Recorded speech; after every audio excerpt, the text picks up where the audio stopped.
دا د چې دی د استغفار دی د ډیر استغفار کوي، الله به رزق پراخ کی، الله به قرضی ختم کی، الله به غربت ختم کی چې کم سړی استغفار ډیر وای نو چې موقع میلاویږي استغفر الله تعالی ربی من کل ذنب واتوب الیه، بس استغفر الله تعالی ربی من کل ذنب، الله زب بخنه غواړم او توبه وباسم. نو چې کم سړی استغفار ډیر وی الله به د رزق پراخ کی. دا نه منلو خبره ده چې سړی استغفار ډیر وی او د دې رزق تنګي او د دې په رزق کې تنګي، نو بار بار د ورځې موقع میلاویږي ډیر وی خکه ډیر نشو ویلې نو کم از کم دا سل پیری خو چې د ورځې خامخا سړی وای 1500 دی وای خو چې نشي ویلې نو سل پیری خو خامخا دې سره الله رزق فراخه کوي.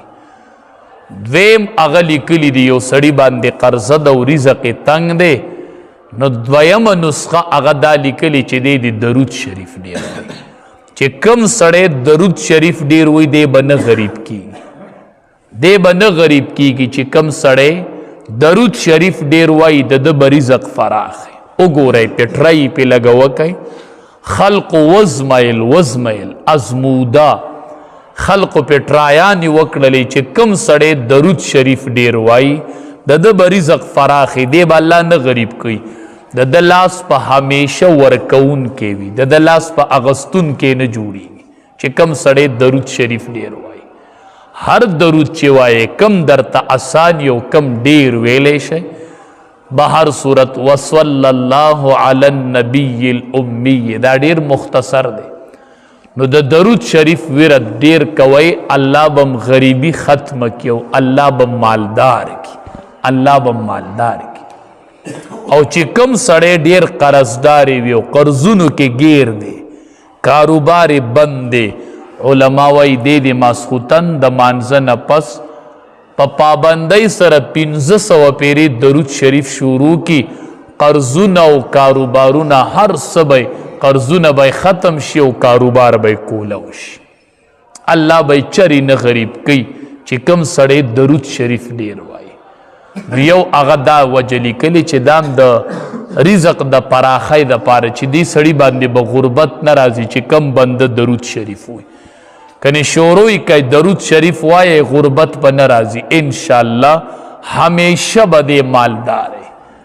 بل علماء اغلی کلی دی وی چی کم سڑے حجون او عمری سیوا کی دے بن غریب کی. من خوایو چی که حج او عمری لزم جو ٹولی پیسی با پا دیو لگی نو بیا بسکو چی کم سڑے حجون او عمری دیر کی دے بن غریب کی، یلی کلی پا دبا اللہ مالداری راو دی با اللہ نور مالداری چی حج لڈیر زی و عمرو لڈیر زی، دی با اللہ نور مالداری و نور مالداری با پی اللہ راولی.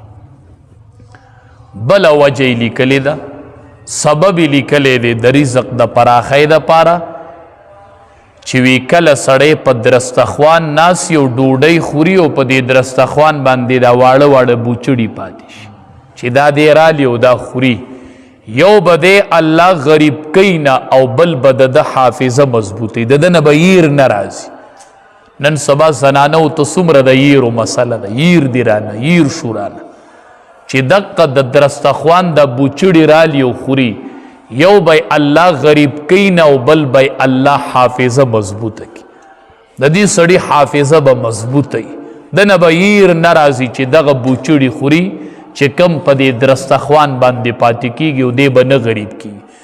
نن سبا د غربت غٹ وجہ چه دا اغا د رزق بی قدری دا بوچڑی خوالہ سکے چه لوخو کی با ڈوڑای پاتی شی و اغا با پا ناوگو کی پلارو کی بئی، پا اغی ناوگو کی چاگی کی با د پلشون او د اصل خانو اوبا بئی او د ارکور نچی اوبرا بئی گی پا نالو کی پا کی چاول را روانی دوروج د ډوډو هغه بوچړي پکې را روان وي، په دې پسې غربت را روان دی او نیستی پسې را روان چې دی د رزق بې قدري کی. دا د رزق بې قدري ده.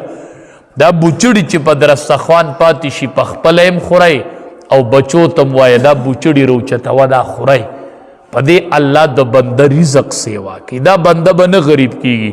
تاسو به لیدلي ډېر مالدار به هم داسې لیدلي چې اچانک غریبانان شي، ډېره نیستي پرې راشي، دا دوی د رزق بې قدري وکړي. هسې دا درستخانونه داسې نولي په غولي کې او برنډو کې هر ځای ورکره کور کې بوچړي پراته وي، دا د رزق بې قدري وکړي نه الله ترېنه هغه رزق والي. او بله وجه یې لیکلې ده د رزق د پراخۍ دپاره او د مالدارۍ دپاره چې وی کم سړی نفلي صدقې ډېرې ورکوي. صدقه چې کم سړی ورکوي دی به الله نه غریب کوي. کم لاس چې په صدقه عادت شو چې دی صدقه ورکوي، دې کس سره به الله هر ټیم پیسې ساتي او دی به یې بل نه ورکوي. الله به دې داسې حالت ته نه پاتې کوي چې دله به یې بل ورکوي. نه، ورکوونکی لاس الله اغستونکی نه جوړوي چې کم سړی نفلي صدقات ورکوي. زکاتونه نه، زکات خو پتا د الله حق دی، خو به ته ورکوي چې ور دی که نه هغې کې پتا ثواب دی ونه ګټو چې الله به اجر درکړي. هغه تا فرض ادا که د ګناه نه خلاص شولې. نو مونږ چې زکات ورکو نو لوی کارو مونږ وایو چې وکړو چېرته، او ټول کلي کې مشهوره کړو زکات ورکومه. زکات په ورکوي که نه دی ورکو نو الله به دې نیسي. دا مال نه به دې مار جوړ شوی دی وښکو ته به دې نښتې خوري به دې. زکات خو چې ورکي نو صرف ذمه دې خلاصه شوله. د زکات نه علاوه نورې نفلي صدقې چې څوک کوي نو وی الله به دا سړی مالدار کي او همیشه به دې ورکوونکی جوړ شي. چې کم سړی سخي دی به الله نه غریب کوي. حدیث مبارک کې راځي دا سخاوت چې دی سخیتوب دا په جنت کې یوه ونه ده. نو چې کم او دنیا ته یې څانګې راغلي دي، نو کم سړی چې سخي وي نو د هغې سخاوت د ونې یوه څانګه نیولې ده. چې هغه څانګه یې ونیوله نو هغه ونه په کوم ځای کې ده؟ په جنت کې. نو دی به جنت ته ځي. سخي سړی الله ته نږدې دی، مخلوق ته نږدې دی او جنت ته نږدې دی. او بخیل سړی د مخلوق نه لرې دی، د الله نه لرې دی او د جنت نم لرې دی او دوزخ ته نږدې دی. سخي سړی نو چې کم دا بخیل سړی نو چې کم سړی صدقه ډېره ورکوي الله به دې نه غریب کوي. الله به د باندې مالداري راولي او همیشه به د لاس ورکوونکی وي. دا به اغستونکی کیږي نه چې کله دې نفلي صدقې ورکوي. دا ډېر ښه صفت دی، دا ځان کې پیدا کو. غریب کیږي به نه دا بنده چې کله دې نفلي صدقات ورکوي. دا 15 وجې لیکلي دي د مالدارۍ او د غربت د ختمولو دپاره. نو ابو ذر رضی الله تعالی عنہ فرمایي وی نبی کریم صلی الله علیه وسلم چې راته نصیحت کو نو ماته وی علیک بتقوی الله، بس تقوا اختیار کړه، الله نه یریږه. قلت ما ورته وی د الله حبیب زدنی، نور راته پسې لږ سیوا وکړه، نور نصیحت راته وکړه. وی نبی علیہ السلام راته وی چې علیک بتلاوت القرآن، یو د الله نه یریږه او یو د قرآن تلاوت شروع کړه. فإنه د قرآن تلاوت شروع کړه فإنه نور لک فی الارض وزخر لک فی السماء. د الله نه یریږه. ما ورته وی چې نور نصیحت راته وکړه، نو وی چې د قرآن تلاوت کوه. دا په ځمکه کې نور دی او په اسمان کې ذخیره ده. ځمکه کې نور دی، مخې ته به دې رڼی چې د قرآن تلاوت کوي، مخ به دې روښانه، قبیله به دې روښانه، د قرآن تلاوت کوه.